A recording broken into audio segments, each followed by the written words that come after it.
Hey, Fight fans, it's Michelle Joy Phelps, and I'm joined now with Eddie Hearn. Eddie, it's good. It's good to see you. I feel like it's a battle of the shades. Oh, are they the ones that you can record on? Yeah. Scary. The meta ones. Mm. Okay, but the reality is, I didn't wear them just to wear them tonight. My eyes swollen. Oh, really? Sorry to hear that. Yeah, Sorry to hear that. So I didn't want to scare everybody and be like, why does she look like that? So, anyways, we just wrapped up a stacked card press conference. I found it kind of interesting that Dmitry Bivol said, Better Biv said that Bivol sort of had a bit of luck on the night by not going down. What did you make of that? I mean, I don't think he was ever really hurt in the fight, to be honest with you. I mean, obviously, he carries big power, and he landed, particularly in the later stages of the fight. But I felt that for the most part, Dmitry Bivol outboxed him, to be honest with you. I think Bivol, Beterbiev won the championship rounds, and that made it a lot closer. But, you know, I thought it was quite a comfortable night for Dmitry Bivol. I think this time he'll start faster, but I expect our man to get the job done. There's obvious talk about Benavidez moving up, potentially getting the winner of that fight. What do you make of him, you know, moving to light heavyweight? Great. I mean, that's a great fight, Benavidez against Morrell. I expect Benavidez to come through, and he's a great fighter. You know, I think he wants to be in the big fights, and obviously the winner of this fight is going to be undisputed. How long that lasts, because there's going to be a lot of mandatories coming in. Sometimes you see the belts disintegrate a little bit, but the winner of this fight will be the man of the light heavyweight division. Canelo Alvarez versus Terence Crawford looks like it's happening for September. At least that's what we're hearing. It's edged a bit closer. Wasn't quite sure if that fight was ever going to happen. What are your thoughts?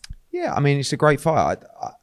I don't think it's a fight Canelo really wants, if I'm honest, because I think he feels like he won't get a lot of credit beating a light middleweight. And Crawford's going to move a lot in that fight, which is not ideal for Canelo. But what's his options? I mean, like, you know, if Bivol wins, he could fight him for undisputed. That's a very tough fight. What's the other options? You know, Benavidez is up at 175. Obviously, his excellency wants to make that fight. So, guess we could see it next. Quite shocking news hearing about Tyson Fury's retirement. It's just a bit of a disappointment for you guys, because we obviously wanted to see Tyson Fury fight Anthony Joshua. Yeah, I mean, there's nothing you can do about it, really. You know, it takes two to tango, and there's only one on the dance floor at the moment. Is it for real? I mean, the boy that cried wolf, he's done it about 6 times, but he is coming off 2 defeats back to back. So if his love's gone for the game, if he's had the fight punched out of him, it's probably a good time to retire. So wish him all the best. I think he'll be back, but we'll have to wait and see. I hope he'll be back, because I think that's, even though... By the way, I think that his 2 performances against Usyk were very good. So I don't think he's like a shot. But listen, he's made a lot of money. Maybe he's fallen out of love with it. Who knows? Or maybe it's a negotiation tactic. I hope it's the latter. But, you know, it's a fight that obviously everybody in this country wants to see. Everyone around the world wants to see. But, you know, it's up to him. Yeah. Tyson Fury, what would you say, aside from the Anthony Joshua fight, if he was to come back, that you feel that would be worthy of like a big headline? I think it's AJ or nothing. Yeah. You know, and obviously AJ's called him out over the last couple of days, and Fury's wanted to come and put a stop to that, really. And because there's going to be a lot of pressure mounting up if he didn't retire to take the fight. So maybe either he doesn't want the fight, or he just feels like he's had enough. I don't know. But, you know, it didn't surprise me, if I'm honest. But we shall see.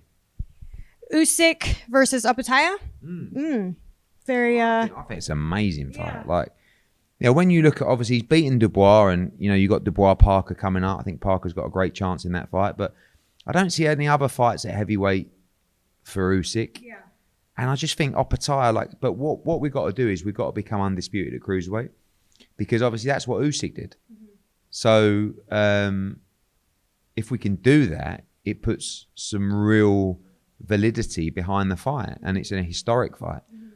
And I just think the matchup is enthralling, and I'd love to see it. Yesterday we saw Benn and Ryan Garcia kind of exchange some words there. So speaking of Conor, we know that Turki Al-Sheikh wants to make the fight between him and Chris Eubank Jr.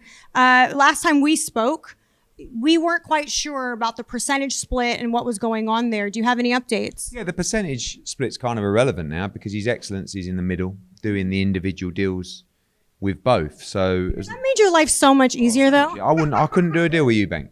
I couldn't because he's not, he doesn't like me and his ego's out of control. So's mine.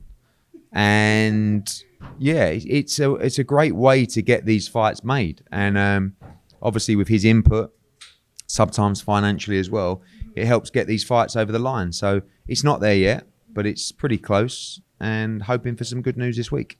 And lastly, a fight that I know that some fight fans are interested in seeing is a fight between Jaron Ennis and Teofimo Lopez if he moves up to 147. Do you think that would be something that His Excellency and yourself would be interested in potentially making?